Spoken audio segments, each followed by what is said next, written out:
19장 16절에서 30절까지의 말씀입니다. 어떤 사람이 주께 와서 이르되 선생님이여 내가 무슨 선한 일을 하여야 영생을 얻으리이까? 예수께서 이르시되 어찌하여 선한 일을 내게 묻느냐? 선한 이는 오직 한 분이시니라. 내가 생명에 들어가려면 계명들을 지켜라.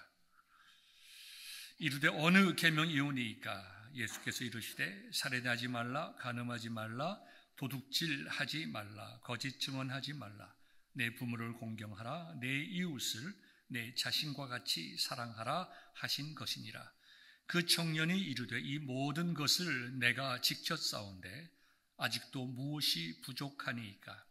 예수께서 이르시되 내가 온전하고자 할진대 가서 내 소유를 팔아 가난한 자들에게 주라. 그리하면 하늘에서 보화가 내게 있으리라. 그리고 와서 나를 따르라 하시니 그 청년이 재물이 많음으로 이 말씀을 듣고 근심하며 가니라. 예수께서 제자들에게 이르시되 내가 진실로 너희에게 이르노니 부자는 천국에 들어가기가 어려우니라.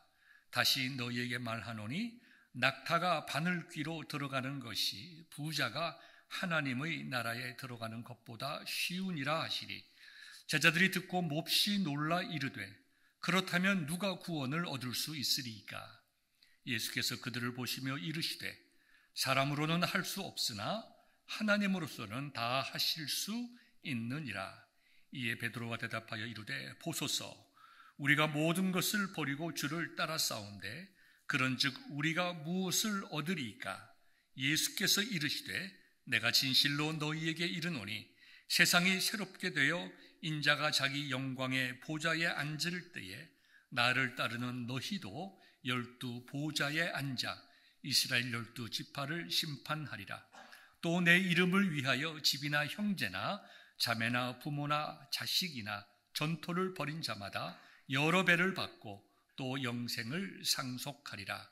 그러나 먼저 된 자로서 나중되고 나중된 자로서 먼저 될 자가 많으니라. 우리 주님의 말씀입니다. 아멘.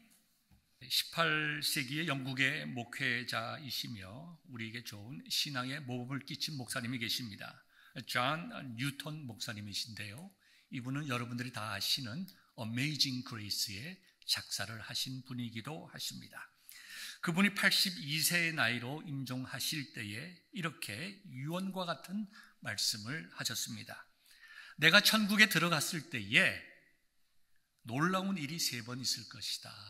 첫 번째는 전혀 예상하지 못했던 사람들을 천국에서 만나게 되는 것이고, 두 번째는 내가 너무나도 당연하게 만날 수 있을 것이라 생각했던 분들을 찾을 수 없는 일이고, 세 번째는 나 자신이 천국에 있다는 사실을 깨닫고 깜짝 놀라게 될 것이다. 저와 여러분들에게 시사하는 바가 큽니다. 우리가 다 천국 갔을 때 여기 계시는 모든 우리 베델교회 성도들 다 천국에서 만날 수 있기를 주님의 이름으로 축원합니다. 집사님, 김 집사님 오셨어요? 김 집사님 저기 계시잖아. 박 집사님은요? 박 집사님은 어디 계십니까? 저기 계시잖아. 저렇게 최 집사님하고 이야기하고 있잖아. 할렐루야. 우리 베델교회 성도들은 다 천국 갔네. 그런데 목사님은 어디 계시지? 안 보이는데요. 목사님 천국 못 오셨나? 걱정이네. 아니에요. 저기 보세요. 지금 예수님하고 장로님하고 권사님들하고 얘기하고 있잖아요. 여러분, 우리 베델교회 성도들은 여기 말씀을 증거하는 저와 우리 장로님, 권사님들, 집사님들, 모든 성도들 어린 심령에 이르기까지 한 번도 빠짐없이 다 하나님 나라에 들어갈 수 있기를 주님의 이름으로 축원합니다. 오늘 본문의 말씀을 보면 우리가 어떻게 하나님의 나라에 갈 수 있을까에 대해서 매우 재미있고 편하고 우리가 쉽게 이해할 수 있는 말씀으로 기록이 되어 있습니다. 오늘 본문의 내용은 마태복음, 마가복음, 누가복음, 공관복음에 다 기록된 말씀인데요. 조금씩 다르게 설명되어 있는 것을 종합해서 말씀을 드리면 오늘 본문 16절에 어떤 사람이 예수님께 나와왔습니다. 근데 그 어떤 사람이 누구냐? 아주 부자입니다. 그 사람이 누구인가? 젊은 사람이었어요. 그리고 그 사람이 관원이었습니다. 관원이니까 어디서 무엇을 하는지 자세히 나와 있지는 않지만 아마도 산헤드린 공회의 회원 중에 한 명이 아니었을까라는 생각을 해보게 됩니다. 그리고 그는 젊었고 그 다음에 사업에 성공해서 큰 부자가 되었고 그 다음에 사회적으로도 존경받고 신앙적으로도 존경받는 산헤드린 공회의 회원이었지만 그의 마음속에 구원의 확신이 없었던 것 같습니다. 그는 선한 일을 많이 했지만 자신의 구원에 대하여 확신과 평화가 없어서 내가 어떻게 하면 구원의 확신을 얻을 수 있을까?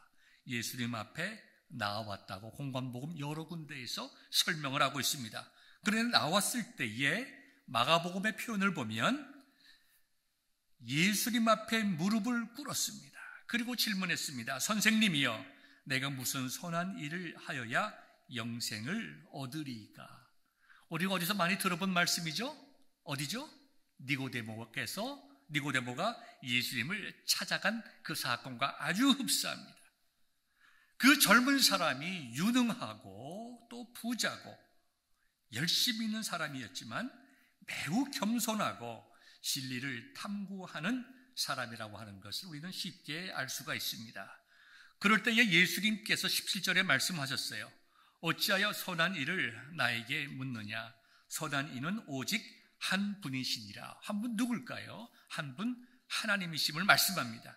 그러면 예수님은 선한 분이 아닐까요? 그렇지 않으십니다. 예수님 역시 하나님이십니다. 예수님께서도 완전하신 하나님이시요 완전하신 인간이십니다. 근데 여기 지금 예수님께서 말씀하시는 것은 예수님께서 죄가 있느냐 없느냐 그것을 의미하고 이 말씀을 하시는 것이 아니라 하나님 외에는 그 누구도 이 세상에 있는 사람들 중에서 천국 가기에 합당한 깨끗하고 거룩한 죄가 조금도 없는 사람이 없다고 하는 것을 예수님께서 말씀을 하고 계시는 것입니다. 자, 이 젊은 사람이 와서 물어봅니다. 선생님이여, 내가 무슨 선한 일을 하여야 영생을 얻으리까? 하나님 보시기에 선한 사람이어야 하느니라.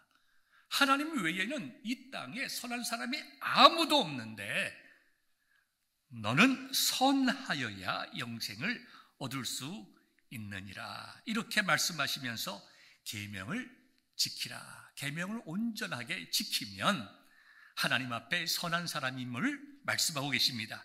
그때 이 청년이 이렇게 물어봅니다. 선생님, 어느 계명입니까? 예수님께서는 여러 가지 말씀을 하시되 특별히 10계명의 후반부에 나와 있는 우리 인간에게 주신 말씀을 중심으로 이야기하십니다. 살인하지 말라, 간음하지 말라, 도둑질하지 말라, 거짓 증언하지 말라, 내 부모를 공경하라, 내 이웃을 내 자신과 같이 사랑하라. 이 말씀을 들은 젊은 사람은 굉장히 우리가 놀라는 표현을 합니다. 이 모든 것을 내가 지켰사온데 아직도 무엇이 부족하니까. 굉장히 교만하고 건방지게 들리지만 사실은 아닙니다. 마태, 마가, 누가복음을 다 찾아보면 이 청년이 어떤 분이라고 하는 것을 알 수가 있어요. 이미 설교처에 말씀을 드린 것처럼 정말 진리를 탐구하고 하나님의 나라에 가기 위해서 자기가 할 수 있는 그 모든 율법을 다 지켜오고 사람과 하나님 앞에 흠없이 살았다고 생각하지만 그럼에도 불구하고 자기의 마음속에 하나님 나라에 대한 확신이 없는 거예요. 내가 오늘 이 시간 죽는다고 하면 그 죽는 그 순간 내 영혼이 주님의 품에 앉아, 즉 아브라함의 품에 있을 것에 대해서 알지를 못하고 확신이 없는 것입니다. 마치 사도 바울이 빌립보서 3장 6절에서 말씀한 것처럼 율법의 의로는 흠이 없는 삶을 살았습니다. 절대적인 의미의 말씀은 아니겠죠. 그러나 상대적으로 이스라엘 사람들 중에서 적어도 외형적으로 나만큼 율법을 잘 지킨 사람이 어디 있겠는가. 라고 하는 것에 대한 생각을 사도 바울이 말한 것처럼 이 청년도 비록 겸손한 사람이었지만 겸손한 가운데 선생님, 내가 할 수 있는 최선을 다했는데 그럼에도 불구하고 내 마음속에 하나님의 나라, 영생에 대한 확신이 없습니다. 내가 무엇을 더해야 하겠습니까? 그때 예수님께서 그에게 이렇게 말씀하십니다. 내가 온전하고자 할진대 가서 내 소유를 팔아 가난한 자들에게 주라. 그리하면 하늘에서 보화가 내게 있으리라. 그리고 와서 나를 따르라. 정말 율법을 완전히 지킨다고 하는 것은 이미 예수님이 어떤 마음으로 하시는 거예요? 예수님이 말씀하신 것처럼 마음을 다하고 뜻을 다하고 마음을 다하고 목숨을 다하고 뜻을 다하여 하나님을 사랑하고 마음을 다하고 뜻을 다하고 목숨을 다하여 내 이웃을 사랑하라고 하신 그 말씀을 지키기 위해서는 너의 가진 그 많은 것들을 팔아서 가난한 사람들을 도와주고 너는 진리요 생명이 되는 나를 따르면 너에게 구원이 있을 것이다. 율법을 지키던가 완전히 지키던가 그리고 나를 따르던가. 예수님께서는 그 청년에게 굉장히 강력한 도전을 합니다. 그 말을 들은 청년이 재물이 많은 부자였으므로 근심하고 예수님을 떠나갔다고 했습니다. 그때에 예수님께서 떠나가는 그 청년을 보면서 제자들에게 이렇게 말씀을 했습니다. 내가 진실로 너희에게 이르노니 부자가 천국에 들어가기가 어려우니라. 다시 너희에게 말하노니 낙타가 바늘귀로 들어가는 것이 부자가 하나님의 나라에 들어가는 것보다 쉬우니라. 다행히 우리 교회는 부자가 없으니까 제가 마음 놓고 설교를 합니다. 이 부자라고 하는 것은 우리가 잘 이해해야 됩니다. 예수님께서는 부자는 천국 가지 못한다는 이야기가 아닙니다. 만약에 이 말씀을 들으면 누가 천국 가겠습니까? 가난한 자들은 다 천국 가는 거예요.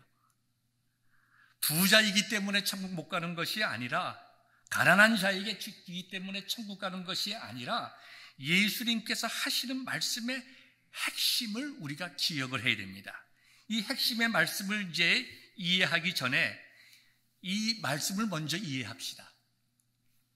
어떤 분들은 이걸 이렇게 얘기해요. 천국에 들어가기는 낙타가 바늘귀로 들어가는 것보다 쉽다. 부자가 천국에 가려면 낙타가 바늘귀로 들어가는 것보다 들어가는 것이 더 쉽다. 이렇게 얘기했습니다. 여러분, 낙타는 그 당시에 사람들이 생각할 수 있는 가장 큰 짐승이었어요. 짐승들 중에서 가장 큰 짐승이 낙타였습니다.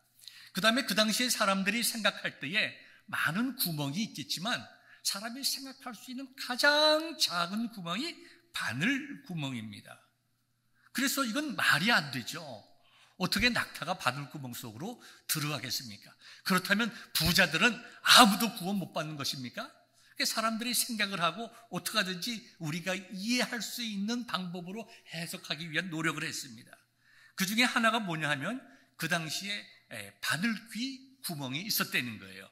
그 바늘귀 구멍이라고 하는 것은 어떤 구멍이라냐 하면 지금으로 말하는 개구멍입니다. 낮에는 성문을 열어놓고 사람들이 이제 왔다 갔다 하지만 밤에는 성문을 다 닫습니다. 급할 때에 성회 안에 들어가거나 성 밖으로 나올 수 있는 작은 구멍이 사람들이 많이 아는 그런 비밀스러운 구멍이 있었다는 거예요. 조그만 구멍, 수포를 가려져서 잘 보이질 않지만 있었다는 거예요. 그 작은 구멍을 사람들이 그 당시에 바늘귀 구멍이라고 얘기를 했는데 사람만 겨우 구부려가지고 들어갈 수 있기 때문에 낙타가 거기 들어가는 것은 정말로 힘든 일이다. 예수님은 그것을 말씀하시는 것이다. 두 번째 해석은 이 낙타란 말의 발음과 그 다음에 배에서 쓰는 그 동아줄에 대한 그 단어의 발음이 거의 비슷했습니다. 그래서 이것은 예수님께서 낙타란 말을 쓰셨지만 실질적으로는 배에서 쓰는 동아줄을 의미한다. 그걸 이렇게 해서 억지로 이것을 우리 인간이 이해할 수 있는 방법으로 해석하려고 하는 분들이 있었습니다. 여러분, 어떻게 배에서 쓰는 동아줄을 아무리 가늘다고 하더라도 바늘귀에 집어넣을 수가 있겠어요? 불가능한 일입니다. 어떻게 아무리 사람이 다닐 수 있는 개구멍이 있다고 하더라도 낙타가 그 속에 들어갈 수가 있겠어요? 예수님께서 이 시간 우리에게 주시는 것은 하나의 비유로서 말씀하시는 거예요. 하나의 강조로서 말씀하시는 거예요. 예수님께서 이 비유를 통해서 말씀하시는 것은 하나님의 나라는 사람의 노력이나 힘으로 갈 수가 없다라는 것을 우리에게 예를 들어서 말씀하시는 것입니다. 여러분, 하나님의 나라는 사람의 힘과 노력으로 갈 수가 없어요. 전혀 불가능합니다. 우리가 어릴 때 이 찬송 많이 불렀죠. 돈으로도 못 가요 하나님 나라, 힘으로도 못 가요 하나님 나라. 2절은 이렇게 시작됩니다. 벼슬로도 못 가요 하나님 나라, 지식으로 못 가요 하나님 나라. 누구를 향한 노래입니까? 바로 예수님 앞에 나온 이 청년을 향한 노래입니다. 하나님 나라는 돈으로도 못 가요, 힘으로도 못 갑니다, 벼슬로도 못 가고 지식으로도 못 가요. 그럼 그 외의 것은 갈 수 있습니까? 아닙니다. 인간의 방법으로 영생을 얻을 길이 없다고 하는 것을 예수님께서 분명히 말씀하십니다. 이 말씀을 들은 제자들이 너무 놀랐어요. 25절 보니까 제자들이 듣고 몹시 놀라 이르되 그렇다면 누가 구원을 얻을 수 있으리까? 왜 놀랐을까요?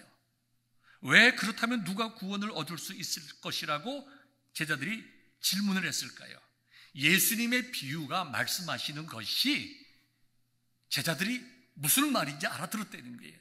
이 사람의 힘과 노력과 능력으로는 갈 수 없는 것이 하나님의 나라요, 얻을 수 없는 것이 영생이라고 하는 것을 제자들이 바로 알았습니다. 그래서 놀랐어요. 두 번째, 왜 놀랐느냐? 유대인들의 삶에 어떤 깔려있는 그런 사상으로는 부자라고 하는 것은 하나님의 큰 은혜와 복을 받은 사람이라고 생각했습니다. 여러분, 욥기를 보십시오. 욥이 부자였습니다. 아주 대단한 부자였어요. 그리고 아주 복된 인생을 살았습니다마는 하루아침에 모든 것을 다 잃었습니다. 자식도 다 잃었고 재산도 다 잃었습니다. 그리고 정말 가난하게 되었습니다. 비참하게 되었어요. 병들었어요. 고통과 근심과 아픔 가운데 있었어요. 그럴 때 친구들이 와서 뭐라고 얘기했습니까? 한마디로 회개해라, 회개해라. 네가 하나님의 은혜와 복받은 삶을 살았지만 네가 무엇인가 죄를 지었기 때문에 이와 같은 벌을 받은 것이 아니냐. 무엇을 의미하냐 하면 부자라고 하는 것은 하나님으로부터 복받은 자들이다. 가난하다고 하는 것은 하나님의 저주를 받은 것이다. 그들이 생각했어요. 전혀 사실이 아닙니다. 전혀 사실이 아니에요. 여러분, 여기 뭐 우리 교회는 부자가 없으니까 우리가 좀 가난한 삶을 살아가지 않습니까? 이민사회에서 우리가 다 힘들고 어려운 삶을 살아가고 있습니다. 그렇다고 우리가 가난하기 때문에 우리가 천국 가는 것도 아니요, 우리가 가난하기 때문에 우리가 하나님의 은혜로부터 떨어져 나와 있는 것이 아니라는 것입니다. 그런데 그들은 그렇게 생각했어요. 특별히 부자가 되는 것은 하나님의 은혜와 복이었다. 우리들도 그렇게 얘기하죠. 부자들 보고 야, 복 받았다. 복이 아닐 수도 있죠. 사람들은 많은 부를 가지고 죄 짓는 일에 열심인 분들도 많이 있지 않습니까? 그러나 그들은 그렇게 생각했기 때문입니다. 그들이 그러한 생각을 가진 두 번째 이유는 하나님의 자녀들이고 하나님 나라에 갈 사람들은 누구냐? 많은 구제를 하는 사람이라고 생각을 했습니다. 구제하는 자만이 하나님 앞에 의로운 자요, 하나님 앞에 의로운 자는 구제하는 자들이라고 생각했습니다. 특별히 이스라엘 그 시대의 사람들은 다들 가난했던 사람들입니다. 보통 사람들은 하루에 한 끼 먹었습니다. 좀 여유가 있는 사람들은 두 끼를 먹었습니다. 그 당시 일반 민중들 중에 지금 저와 여러분들처럼 하루에 3끼를 먹는 사람들은 궁궐에 있는 사람들이었어요. 그렇게 가난한 시대에 자기의 가난에도 불구하고 다른 사람을 돌보며 자기의 것을 나누어 주어 구제하는 사람이야말로 하나님 나라에 갈 수 있는 의인이라고 생각을 했습니다. 자, 그러면 누가 의인이 되기가 쉬웠겠어요? 당연히 부자였겠죠. 부자는 하나님으로부터 복받은 사람이고 거기다가 다른 사람을 구제하는 부자였다고 하면 그 사람이야말로 정말로 영생을 얻어 하나님의 나라에 갈 사람인데, 조금 전에 왔던 그 청년이 어떤 사람이었습니까? 바로 그런 사람 아니었겠어요? 물론 여기서 예수님께서 너의 모든 것을 팔으라고 얘기할 때에 마음의 근심을 가지고 있었지만 예수님을 향하여 대들거나 항의하지 않는 것만 보아도 이 사람의 삶이 많은 구제를 했던 사람이라고 하는 것을 우리가 간접적으로 알 수가 있습니다. 그래서 너무 놀란 거예요. 부자가 하나님 나라에 못 간다고 하면, 부자가 하나님 나라에 들어가지 못한다고 하면 세상에 하나님 나라에 들어갈 사람이 어디에 있겠습니까? 아무도 하나님 나라에 들어가지 못하는 것 아닙니까? 여기 앉아있는 우리들도 하나님 나라에 못 들어가는 것 아닙니까? 그럴 때에 예수님께서 확실하게 말씀해 주십니다. 26절이죠. 사람으로는 할 수 없으나, 그래, 니들의 말이 맞다. 사람으로서는 할 수 없다. 하나님의 나라에 들어갈 자는 아무도 없어. 사람의 힘으로는 할 수가 없다. 그러나 그 뒤에 있는 말씀이 매우 중요합니다. 하나님으로서는 다 하실 수 있느니라. 사람은 할 수 없지만 하나님께서는 그의 사랑하시는 사람을 선택하셔서 하나님의 나라로 인도하실 수 있다고 하는 것을 예수님께서 놀랍고 은혜롭게 선포하고 계시는 것입니다. 이 청년은 자기 생각에 많은 선도 행하고 축복도 받았다고 생각을 하고 율법도 다 지켰다고 생각을 했지만, 예수님께서는 사람의 행위로, 선한 일로, 율법을 다 지킴으로 사람의 생각에, 불가능한 일임에도 불구하고 사람의 생각에 율법을 다 지켰다고 생각을 하더라도 결코 하나님 나라에 들어갈 수 없다고 하는 것을 말씀을 하고 있는 것입니다. 로마서 2장 13절에 보면 하나님 앞에서는 율법을 듣는 자가 의인이 아니요 오직 율법을 행하는 자라야 의롭다 하심을 얻느니라, 이렇게 말씀하셨어요. 율법을 알고 들음으로 의인이 되는 것이 아니라 하나님의 말씀, 율법이라는 것이 무엇입니까? 좁게 말하면 십계명이에요. 일반적인 말로 하면 모세 오경입니다. 좀 넓게 말하면 하나님의 모든 말씀을 듣고 아는 자가 의인이 아니라 그 듣고 알되, 예수님의 표현을 하면 그 율법의 정신을 그의 삶을 통하여 온전하게 실천할 수 있는 자라야 하나님의 나라에 갈 수 있음을 말씀하고 있는 거예요. 얼마나 놀라운 말씀입니까? 그러니까 예수님께서는 율법으로 하나님 나라에 들어갈 자가 없다. 로마서 3장 10절에 보니까 의인은 없나니 하나도 없다고 했어요. 하나님 나라에 죄인은 갈 수가 없습니다. 어떻게 죄인이 하나님 나라에 갈 수 있어요? 하나님 나라에 갈 수 없는 존재입니다. 그런데 의인은 없나니 하나도 없다. 로마서 3장 20절의 말씀을 보니까 이렇게 기록되어 있습니다. 그러므로 율법의 행위로 그의 앞에 의롭다 하심을 얻을 육체가 없나니 율법으로는 죄를 깨달으니라. 하나님의 율법 앞에 섰을 때에 우리가 깨닫는 것은 내가 죄인이라는 거예요. 자, 봅시다. 기도 많이 하시는 분들은요, 기도할 수 있는 이유가 더 많이 생겨요. 기도하지 않은 분들은 기도할 이유를 찾을 수가 없어요. 어떤 분들은 그래요. 우리가 한 10분만 기도합시다. 목사님 10분 동안 기도할 내용이 없어요. 나 1분만 기도하면 기도할 게 없습니다. 뭘 말하고 있습니까? 나는 원래 기도 안 하는 사람입니다. 그 얘기하고 있는 거예요. 열심히 기도하는 사람들은 시간이 모자라요. 기도하면 할수록 기도의 시간이 부족한 거예요. 마찬가지로 우리가 하나님의 말씀을 지키면 지킬수록 이 청년처럼 아니면 과거의 사도 바울처럼 내가 그래도 다른 사람에 비해서 하나님 말씀을 잘 지키는 선하고 의로운 사람이다라는 생각이 드는 것이 아니라 내가 하나님 말씀을 알고 배우고 고백하고 지키려고 애를 쓰면 쓸수록 깨닫는 것이 내가 하나님과 사람 앞에서 죄인이다. 죄인임을 깨닫는 거예요. 죄인임을 깨닫는 거예요.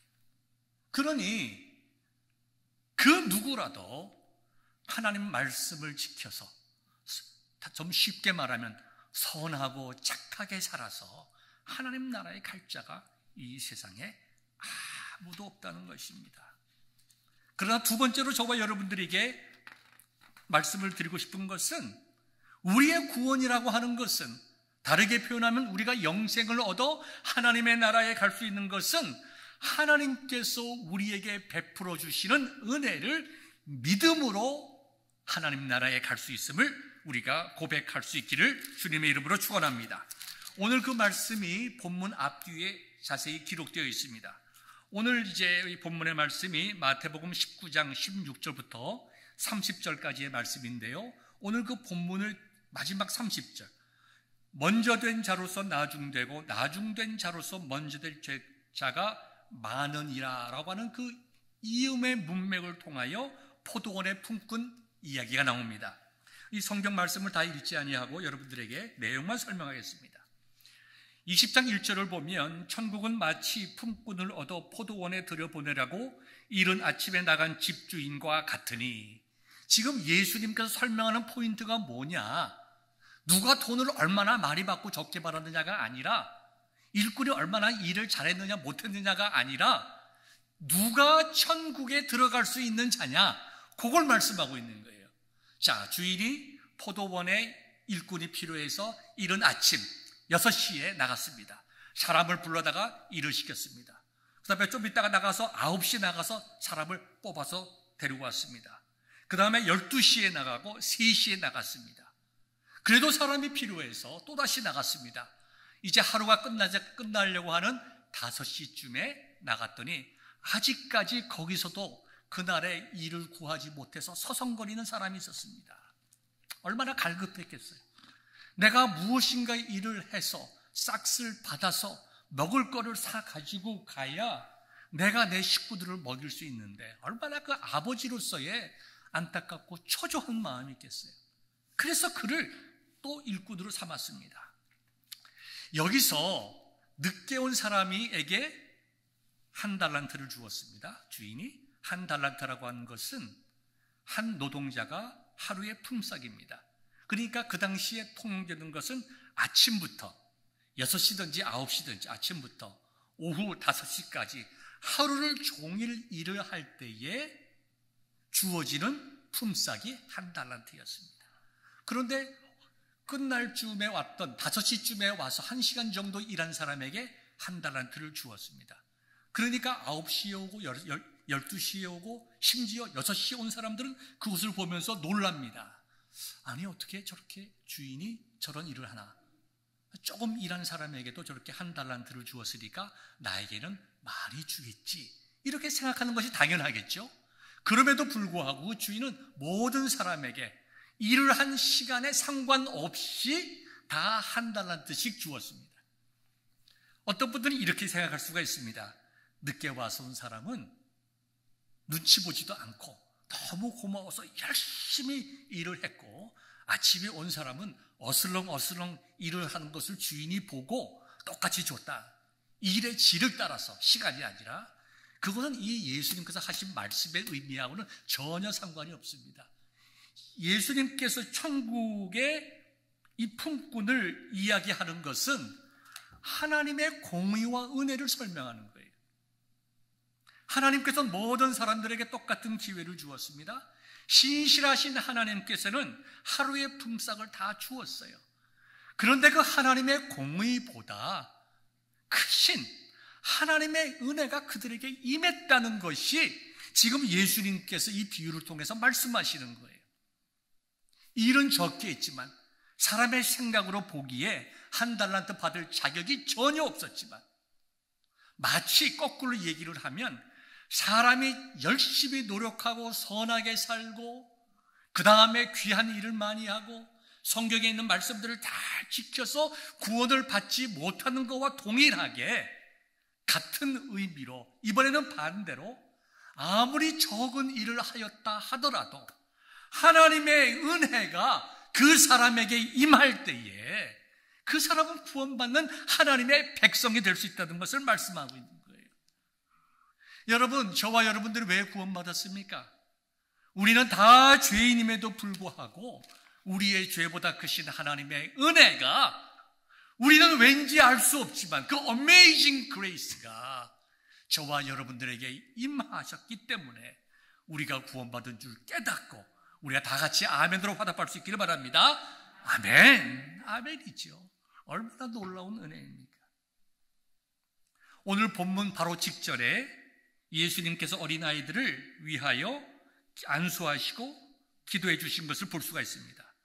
예수님께서 이제 바쁘시게 이렇게 말씀을 증거하시고 할 때에 사람들이 이 어린아이들을 데리고 와서 예수님, 이 아이들을 위해서 기도해 주세요.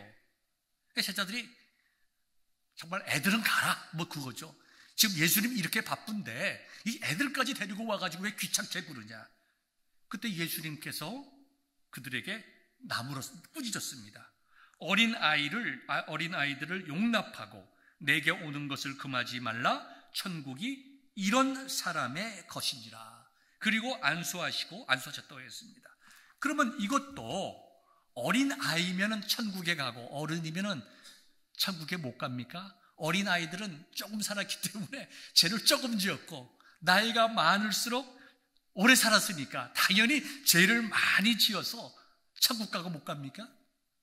아니에요. 어린아이들도 죄인이죠. 애들이 예스보다 노를 먼저 합니다. 먼저 배워요. 본성적으로 인간에게는 죄가 있다고 하는 것을 저와 여러분들이 다 알고 있습니다. 예수님께서 낙타와 바늘구멍 비유, 천국과 포도원의 비유, 어린아이의 비유를 드는 것은 다 동일하게 비유의 말씀이에요. 그러니까 어린아이들의 특징이 무엇입니까? 잘 순종하고 믿고 따르는 거예요. 순수하고 깨끗한 마음을 이야기하는 겁니다. 물론 어린아이도 완전하지 않지만 예수님께서 비유적으로 하신 거예요. 그러니까 지금 하나님께서 성령을 통하여 마태에게 마태복음 19장을 기록할 때에 어린아이들에 대한 이야기를 기록하게 하시고, 그 다음에 재물이 많은 청년의 비유를 기록하게 하시고, 포도원의 품꾼의 비유를 기록하게 하신 것은 이 세 가지 말씀들과 내용들을 서로 연결해서, 그렇구나, 하나님의 나라는 돈으로 가는 것이 아니구나, 하나님의 나라라고 하는 것은 내 뜻대로 내 노력으로 가는 것이 아니구나, 내가 다른 사람보다 좀 잘 살아서 가는 것이 아니라 나에게 베풀어 주신 그 놀라운 은혜를 믿음으로 받아들임으로 가는 것이구나. 그거를 우리에게 깨닫게 하시는 것입니다. 너무나 당연한 말씀 같지만 우리가 이 말씀을 놓칠 때가 너무나 많이 있어요. 사도 바울은 에베소 교회에 보내는 편지 에베소서 2장을 통하여 이렇게 말씀하셨어요. 우리는 이미 다 허물과 죄로 인하여 죽었던 자들이에요. 하나님을 믿지도 않고 알지도 못해서 하나님께서 싫어하시는 일을 하며 살았던 자들입니다. 본질상 진노의 자녀들이고 지옥 영원한 형벌로 향하여 가는 자들인데, 포도원의 주인처럼 불쌍히 여기는 하나님께서, 은혜의 하나님께서 이미 영적으로 죽었던 우리를 살리시기 위하여 이 땅에 예수 그리스도를 보내주셨어요. 저와 여러분들이 이미 알다시피 요한복음 3장 16절에 이렇게 말씀하고 있지 않습니까? 하나님이 세상을 이처럼 사랑하사 독생자를 주셨으니 이는 그를 믿는 자마다 멸망하지 않고 영생을 얻게 하려 하심이라. 하나님이 그 아들을 세상에 보내신 것은 세상을 심판하려 하심이 아니요 그로 말미암아 세상이 구원을 받게 하려 하심이라. 우리가 은혜를 믿음으로 말미암아 믿음으로 받음으로 구원받는다고 말씀하고 있는 거예요. 그 사이에 예수 그리스도의 십자가의 복음, 십자가의 부활이 있는 것 아닙니까? 십자가의 보혈이 있지 않습니까? 로마서 3장 22절을 보면 곧 예수 그리스도를 믿음으로 말미암아 모든 믿는 자에게 미치는 하나님의 의는 차별이 없느니 어린아이든지 나이가 많은 사람이든지 가난한 사람이든지 부한 사람이든지 열심히 조금 더 하나님을 일찍 알아서 성경 말씀대로 좀 더 살았던, 교회를 오래 다녔던, 쉽게 말하면 아니면 예수님 믿은 지 얼마 안 되는 사람이건 차별이 없이 모든 사람 다 죄인이었지만 하나님의 영광에 이르지 못했지만 로마서 3장 24절에 보니까 그리스도 예수 안에 있는 속량으로 말미암아 하나님의 은혜로 값없이 의롭다 하심을 얻은 자 되었느니라. 하나님께서 베풀어 주신 그 은혜, 예수님께서 저와 여러분들 위하여 생명 주시고 정말 부활하사 우리의 모든 죄를 용서하시고 하나님 앞에서 사함받게 하시고 우리에게 영원한 생명을 주신 그 예수 그리스도의 십자가의 은혜를 믿는 자들을 하나님께서 의롭다고 하시는 것입니다. 3장 28절 보니까 그러므로 사람이 의롭다 하심을 얻는 것은 율법의 행위에 있지 않고 믿음으로 되는 줄 우리가 인정하노라. 4장 3절에 보니까 성경에 무엇을 말하느냐? 아브라함이 하나님을 믿음에 그것이 그에게 의로 여겨진 바 되었느니라. 믿음으로 우리에게 베풀어 주신 그 놀라운 은혜를 우리가 믿고 감사할 때에 날 위하여 생명 주신 예수 그리스도의 그 보혈, 우리가 그것을 바르게 믿고 깨닫고 고백할 때에 저와 여러분들에게 영생이 있는 줄 믿습니다. 여러분들이 잘 아시는 빅토리아 여왕이 있습니다. 영국의 빅토리아 여왕의 아버지가 에드워드 어거스토스라는 분이었습니다. 그는 이런 말을 했습니다.